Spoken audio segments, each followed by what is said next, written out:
following clip is taken from a video posted by Jordan Peterson from his discussion a few weeks ago at Ryerson University. Some of the clips I post are taken from talks that are several hours long, or combinations of clips taken from many places, hopefully breaking talks from various people into smaller segments with a topic that's focused will let more people hear their message.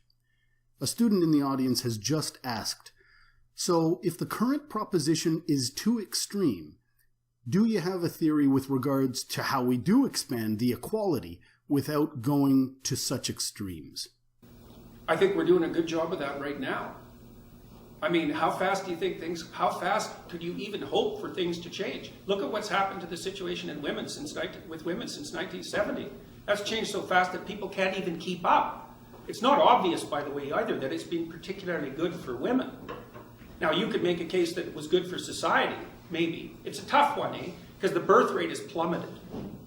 And so, maybe you don't care about that. Maybe you think there's too many people on the planet already, whatever. But, it isn't that easy to figure out when something is working properly. One of the things we seem to know, is that to the degree that rights are extended to women, economic prosperity follows. So you can see worldwide that the societies that have extended the rights to women most extensively are also the societies that seem to be flourishing economically. And there does seem to be a causal relationship. Here, Jordan Peterson hits on an important point. There seems to be a causal relationship between countries extending rights to women and that country's economic prosperity. This is real feminism at its core. Christopher Hitchens would talk frequently against various religious tenets, and one of them that he most vehemently opposed was the Catholic Church's stance against birth control of any sort. He would frequently state that if you wanted to reduce poverty, then the clearest way to do this was to give reproductive control to women. Women empowered with rights and freedom is good for the overall wealth of societies. But women have paid a big price for that. So what's happened in part is, first of all, for women who are middle class or lower, their lives have essentially fallen apart because marriage is now restricted to the rich, which is also something to think about for those of you who think marriage is an oppressive patriarchal institution. It's like, okay, then why are only the rich people getting married? They're oppressing themselves? I don't think so. And so the women who are in the lower socioeconomic stratas are suffering madly, and so are their children. And they have terrible jobs most of the time, like jobs in retail where, they're called in every day for the next day. They don't have a schedule that's set out ahead of them. They get paid very badly. They've got kids to take care of. And so they have no free time. It makes them really easy targets for useless predatory males. And it's really hard on the kids. And that's like 40% of the female population, something like that. And you guys, well, I don't know about all of you, but you're in university. You're part of the privileged cognitive elite, So these sorts of things don't really touch you the same way they touch other people. And so women are much unhappier, if you look at national polls, than they were, say, in the late 1950s and early 1960s. And I think that's partly because freedom and happiness, those are not the same thing. They're not even close. And I see young women all the time struggling to figure out what to do with their lives because they have no idea how to have a job/career and a family. And there's no answer to that. It's a really difficult problem. And here is one of the reasons that Jordan Peterson is getting so much respect. Everything has an opposite side. Solutions are complicated, recognizing that for every benefit there may be costs, and evaluating and exploring those costs is critical in how to navigate and progress. There are no easy solutions. And there's all sorts of ideas. Like, I did a lot of consulting for law firms for a long time, about a decade, and I had a lot of clients who were extremely high-functioning female lawyers, younger ones, trying to figure out how to balance their career with their desire to have a life. And, you hear all the time about women being denied access to positions of power, and that's the consequence of prejudice and oppression. It's like, yeah, everything is caused by the same thing first, right? You have got one causal principle, wonderful, now you're a philosopher. You can figure out everything with it. It's like the law firms cannot keep their women in their 30s. They cannot keep them, the big law firms. They all leave. Why? Because the women hit 30, they're brilliant, conscientious, intelligent, they were deadly in high school, deadly in university, they nailed law school, they whipped through their articling, they made partner by the time they were 30. It was like they're in a rocket to the top position. What do they find when they get there? 80-hour work weeks. right? Because that's one of the things you want to think about. You know, you think that the people who run things are sitting at home smoking big cigars and like telling their minions what to do. It's like, that's like the 1920s millionaire that's on the cover of the Monopoly game. That's no sociological analysis. I know lots of people like that, and they work all the time, from the second they wake up till the second they go to sleep. And they don't just casually work. You know, because I know some of you go to the library for 6 hours and you say, well, I studied in the library for 6 hours. Like, no, you didn't. You studied for half an hour. And you had coffee and you looked through Facebook and, you know, you went home and you said, well, I studied for 6 hours, and you're happy about it. But you know bloody well you didn't. Partly because you can't. You know, I can only read for about 3.5 hours till I'm done. And I'm pretty good at it. So these people who are running things, there's corrupt people, obviously, but the vast majority of them, first, are self-made, and second, they're so bloody efficient and smart, you cannot believe it. And they work 80 hours a week. And most of them happen to be men. And why is that? Because there are a small number of insane men who will do nothing but work 80 hours a week. And no matter where you put them, if you put them in the middle of a forest with an axe, all they would do is run around chopping down trees. So the issue isn't, why aren't there more women in positions of power? It's, why are there any men insane enough ever to occupy those positions?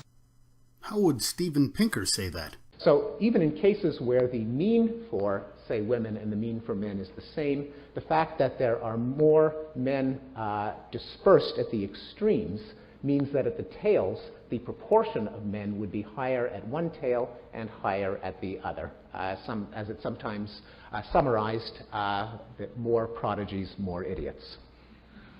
You know, because we also know, and the data on this is very clear, what's the relationship between money and well-being? Once you have enough money to keep the bill collectors from your door, so once you have enough money to stave off misery, which is sort of lower middle class, something like that in our society, maybe a little lower than that, extra money does not help you. It does not improve your life. So why bother with it? Well, that's what the women in the law firms think. It's like most of them, by the time they're in their 30s, are married. Almost all of them are married to men who make as much money or more than they do, because that's what women go for, cross-culturally, 4 to 5 years older, equal or higher in the socioeconomic status. So their husbands already make $350,000 a year. It's like they think, well, I don't need much more money. The men use money to keep track of the competition, by the way, because all the male lawyers that I talk to are usually real hard-ass guys, really low in agreeableness, really high in conscientiousness, like conservative types, low in openness as well. And they want to win. And the reason they care about their damn bonus at the end of the year isn't even so much because of the money, it's because they got a much bigger bonus than the other son of a bitch sitting beside them, and they're happy about that. So there's a real brass knuckles competition that drives these sorts of things. But we get things backwards so often in psychology and in sociology. It's not why there aren't more women in positions of power. It's why do any men want those positions? You just have no idea the amount of responsibility that comes along with that. You just imagine for a minute trying to run a billion-dollar corporation. You can't even bloody well balance your checkbook, and there's dust bunnies underneath your bed. How in the world would you ever run a billion-dollar corporation? Those things are complicated. And you have enemies, and they're trying to take you out all the time. You look at Apple and Samsung, man, they're just torturing each other in the courts nonstop. You know, if you're running a big corporation, you'll be handling 200 or 300 lawsuits at a time. And that's just nothing compared to the complexity of what you actually have to do. Stay on top of the technology, constantly interact with your large customers, travel all the time because you have to maintain the relationships. You have to regulate the politics inside the business. Believe me, it's no picnic. And you think, well, they get a lot of money. It's like, what makes you think that's such a good thing? You know, like if you're half crazy and you have a lot of money, you're going to be crazy a lot faster, I can tell you that, because it frees you from all sorts of constraints.